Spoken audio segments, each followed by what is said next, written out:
So this video just came out that apparently dwan is 30 millions in the debt. I have no idea if it's true or not, so I'm just gonna watch it and see what I think about it. I was gonna cover the Tom Dwan debt situation, whether this came out or not. I had no idea this was a thing until just now. I have $30 million in poker debt. This is breaking news. So the Tom Dwan debt situation was sad in of itself because Tom Dwan is one of those people, he's been around for 15 years since he made his big splash on high stakes poker. And he was so many people's inspiration, including mine. I remember playing $2 buy-ins and watching Tom Dwan and just being like, oh my god, he plays so cool. And then trying to emulate that on my $2 buy-ins and just losing everything all the time. Because same. The low stakes and micro stakes, don't bother trying to play like Tom Dwan. Just play tight. Yeah. You'll be fine. This is what Charo is right. You should play tight. You should not punt in like shit. But yeah, I agree, man. I was simulating him as well. He was my idol. Bluff small as possible. Don't bluff off stacks unless it's in a very particular situation. You're welcome. This is wild, and let's just watch the video together, and we'll come to a conclusion ourselves. Well, I'm just inquiring, you know, pretty good knowledge that he owes about $30 million. 30 million? That's what you heard? 30 million. Christ. Oh my god. And so when these people hop up and he owes them a couple $100K. Yeah, but like pay off a couple $100K. Well, but maybe the people with the bigger balances are people that you really would want to make sure they get paid. Jesus, is it actually true, man? The big guy came first.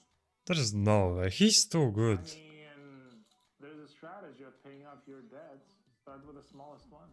That's a strategy. That's actually literally a strategy. Yeah, but what if the bigger ones are more important?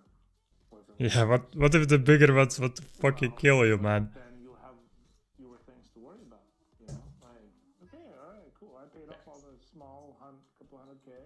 Yeah, the small all right, now let's work on the $30 million one. Oh my god, 30 millions. How do you win 30 millions though? And 30 million. These types of people, I can only imagine, have pretty strong and dangerous connections and could be connected or could be themselves the types of people that you do not want to owe huge amounts of money to. Yep. So when Peter Jetson and Daniel Cates come out and say, this guy owes me $1 million, this guy owes me 200K, 300K, 100K, whatever it is, and there's quite a lot of these accusations that have been piling up against Tom Dwan.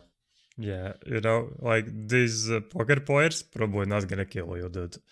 But those Chinese guys that you owe the big body, oh man. In the recent months, that might not be good. You just don't want to pay these people. Perhaps you don't even want to be seen paying these people, because then what if some Chinese billionaire that has connections to the mafia or whatever the Chinese version of the mafia is, somebody let me know in the comments. True. What if he sees that and is like, dude, you owe me $30 million. True. What is this? I'm gonna take a finger. You know, you just don't know what's going on, and I want to cover this with a little bit of compassion, because there is a dark side of poker, and this is why whenever somebody asks me, hey, should I start playing poker, I usually just say no. You know, like if you're not already in love with the game, poker's probably 100%. not going to be your full-time job. And there's such a dark side to it, especially if you have the proclivities, the tendencies, the human desire to gamble, chase those dopaminergic highs, then you're the kind of person that can be susceptible to falling into the pit of the dark side, the hell of poker. And it is an illness, you know, it truly is an illness, addiction, if anybody's been through it. And in fact, we've all been through it. Who hasn't gone through like a phone addiction or a porn addiction or whatever it is addiction that you guys go through in your spare times? We all have various levels of addiction, but some people have it a lot darker and deeper than the rest of us. And actually, I feel like addiction comes from a lack of connection, usually on a mental level. And so I do want to say that even though it's extraordinarily frustrating for someone like Daniel Cates, you know, Jungle Man, who was owed money for many, many years, or Peter Jetson, who it sounds like he was also owed money for many, many years, I think as a community, we can hold him accountable and say, you have to pay your debts. and we're going to speak publicly about it until you do. So there is accountability and there's an incentive for people not to steal money from other people. That has to be that we have to speak about this publicly as much as we can as a community. The police ain't getting involved in the poker community. We got to self-police, and sometimes that means throwing out accusations that turn out not to be true, and sometimes it means throwing out accusations that turn out to be true. And that's just the nature of the game of self-policing. But in this circumstance, when it's so black and white that heals so many people, I think it's just really important to speak about it publicly and just have a lot of compassion. To be fair, you know, that a lot of people think that let's compassion pause it and love for a means you're not second. strong with your...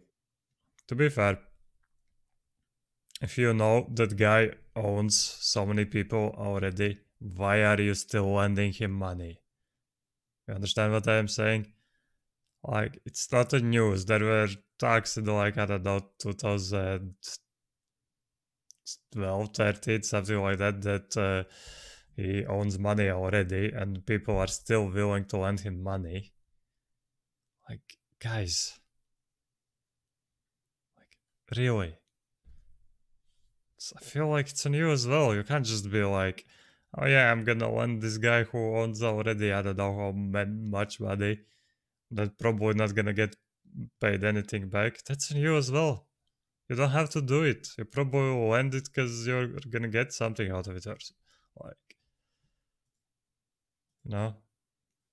Your boundaries, you can have that duality. Think about it. Be kind, be loving. Think but about also at the lending same money time, to be anyone. strong and hold people accountable.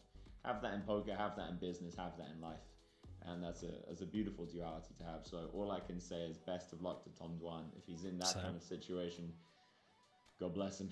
And I hope you enjoy the more balanced Dude, approach. Charlie got good It's takes. very easy to get sucked into the, oh, he's done this, let's hound him, let's witch hunt him. Nah, but man. I want to bring a more compassionate and balanced view. Dude, Charlie got good takes. I don't know. Whoever hates him or whatever, I love the guy. He always has some good takes, some actual opinions, not just like copy pasta some bullshit that he read on the internet.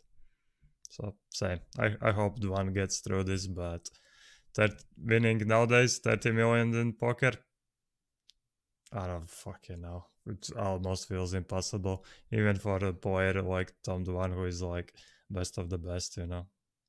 Good luck to him.